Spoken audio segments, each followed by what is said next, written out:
Pernah dengar soal sebuah pencarian yang saking legendarisnya sampai mengubah arti kepahlawanan itu sendiri? Nah, hari ini kita akan berlayar bareng Jason dan para Argonaut.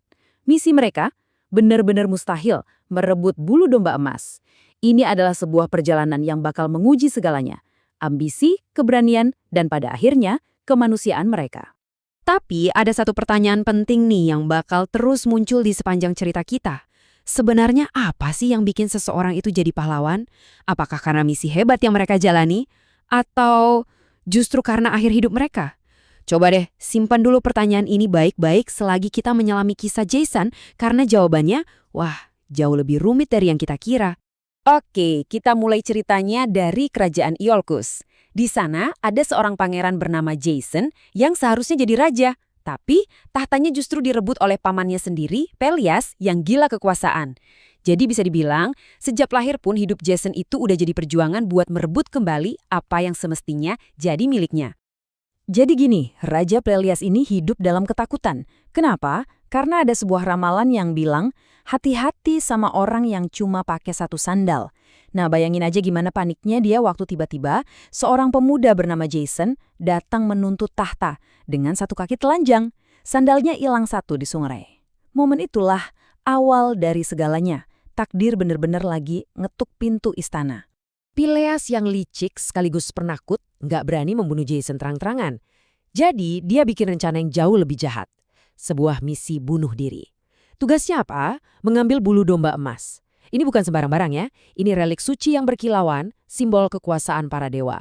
Yang letaknya di negeri antah berantah, Colchis. Oh, dan satu lagi, dijaga sama naga yang nggak pernah tidur. Kelihatannya mustahil kan? Dan janjinya pun diucapkan, bawa bulu domba itu ke sini dan kerajaan ini jadi milikmu. Tentu aja, itu cuma janji kosong. Rencananya cuma buat ngirim Jason kematiannya. Pelias yakin banget dia nggak akan pernah lihat keponakannya lagi. Tapi Jason, yang udah dibutakan sama ambisi buat merebut takdirnya, ya langsung aja menerima tantangan itu tanpa pikir panjang. Jason juga sadar, misi gila kayak gini nggak mungkin dilakuin sendirian. Jadi, dimulailah proses rekrutmen untuk kru paling legendaris dalam sejarah mitologi Yunani. Jason mengumpulkan pahlawan-pahlawan terbaik dari seluruh Yunani. Coba bayangin tim ini kayak The Avengers versi mitologi Yunani. Ada Herakles, manusia terkuat yang pernah ada. Ada Orpheus, yang musiknya bisa bikin para dewa tersentuh. Dan puluhan pahlawan hebat lainnya. Nah, merekalah yang disebut para Argonaut. Dan kapalnya, wah bukan sembarang kapal, namanya Argo. Sebuah mahakarya yang dibangun dengan bantuan Dewi Athena sendiri. Jadi, kapal ini bukan cuma kayu dan layar biasa.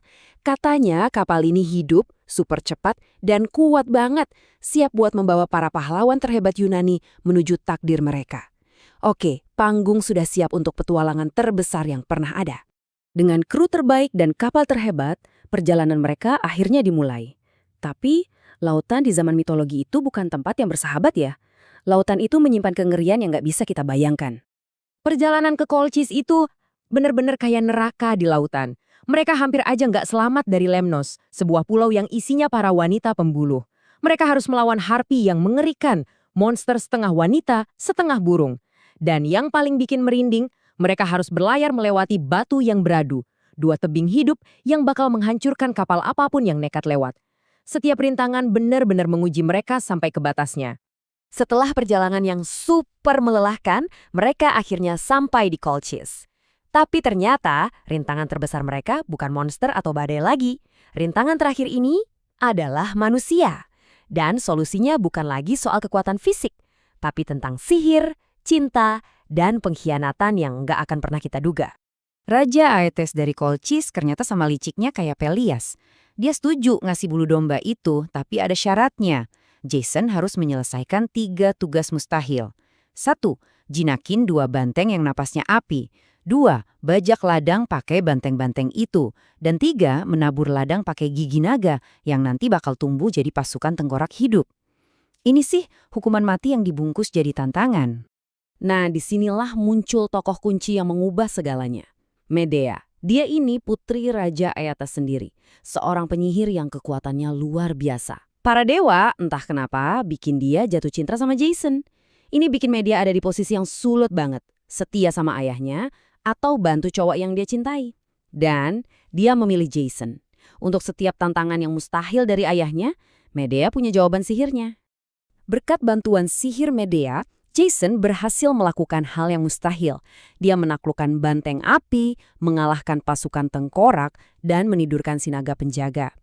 Akhirnya, bulu domba emas ada di tangannya. Tapi kita harus jujur ya, ini bukan kemenangan Jason. Ini adalah kemenangan Medea. Tanpa dia, Jason gak akan ada apa-apanya. Misinya selesai kan? Harusnya gitu. Tapi ternyata salah. Justru mendapatkan hadiahnya itu baru awal dari bagian cerita yang paling kelam dan paling berdarah. Pelarian mereka bakal menuntut harga yang sangat mahal. Raja Eetes jelas murka. Dia langsung mengerahkan seluruh armadanya yang dipimpin oleh putranya sendiri, Apsyrtus, untuk memburu mereka. Meskipun Argo itu kapal tercepat, yang nggak mungkin bisa kabur dari ratusan kapal perang. Bayangin, cakrawala penuh sama layar kapal musuh. Mereka benar-benar terkepung. Mereka udah dapat hadiahnya. Tapi kelihatannya kematian atau ditangkap cuma tinggal nunggu waktu. Nggak ada jalan keluar. Terus, gimana cara mereka bisa kabur? Disinilah pengabdian Medea berubah jadi sesuatu yang benar-benar mengerikan. Buat memperlambat kejaran ayahnya, dia melakukan sesuatu yang gak termaafkan. Dia membunuh adiknya sendiri, Apsyrtus, memotong-motong tubuhnya dan menyebarkan potongan-potongannya ke laut. Dia tahu ayahnya karena sedih pasti akan berhenti untuk mengumpulkan jasad putranya. Mereka berhasil kabur, tapi dengan harga yang gak ternilai. Setelah perjalanan yang sebegitu mengerikannya, kita pasti berharap ada akhir yang bahagia kan? Tapi mitos Yunani itu jarang ada yang sesederhana itu. Babak terakhir hidup Jason justru jadi kisah tentang janji yang diingkari dan kehancuran yang total. Jason pulang sebagai pemenang, membawa hadiah yang katanya mustahil didapat. Tapi janji Pelias cuma omong kosong, tahta itu nggak pernah diserahkan. Setelah semua pengorbanan dan pertumpahan darah, Jason nggak dapat apa-apa. Malah lebih parah. Setelah Medea akhirnya membunuh Pelias, mereka berdua malah diusir dari kerajaan. Sang pahlawan besar kini jadi orang buangan. Bertahun-tahun berlalu di pengasingan, dan ambisi lama Jason mulai muncul lagi. Dia melihat ada jalan menuju kekuasaan lewat pernikahan baru dengan seorang putri. Dan untuk mencapai itu, dia mengkhianati Medea. Ya, wanita yang udah mengorbankan segalanya, keluarga, rumah, bahkan jiwanya. Demi dia, sekarang dicampakkan begitu saja.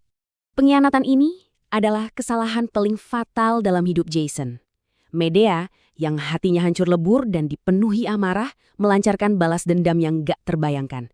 Dia membunuh istri baru Jason dengan gaun beracun. Dan kemudian, sebagai puncak dari segalanya, dia membunuh kedua putranya sendiri, anak-anaknya dengan Jason. Menghapus garis keturunan Jason untuk selamanya. Dalam sekejap, Jason kehilangan semuanya. Istri barunya, anak-anaknya, warisannya. Dia jadi kayak hantu, menghabiskan sisa hidupnya dalam kesepian yang menyedihkan. Dan akhir hidupnya adalah sebuah ironi yang paling kejam. Dia tewas, tertimpa puing-puing kapalnya sendiri, Argo yang sudah lapuk. Simbol kejayaannya di masa lalu, kini jadi batu nisannya. Dan kita kembali lagi ke pertanyaan di awal tadi. Apakah Jason itu seorang pahlawan? Di satu sisi, dia menyelesaikan misi yang mustahil. Tapi di sisi lain, dia seorang pengkhianat yang ambisinya menghancurkan semua orang di sekitarnya. Mungkin kisah ini bukanlah cerita kepahlawanan. Mungkin ini lebih ke sebuah peringatan. Peringatan bahwa terkadang harga yang harus dibayar untuk sebuah bulu domba emas itu adalah jiwa kita sendiri.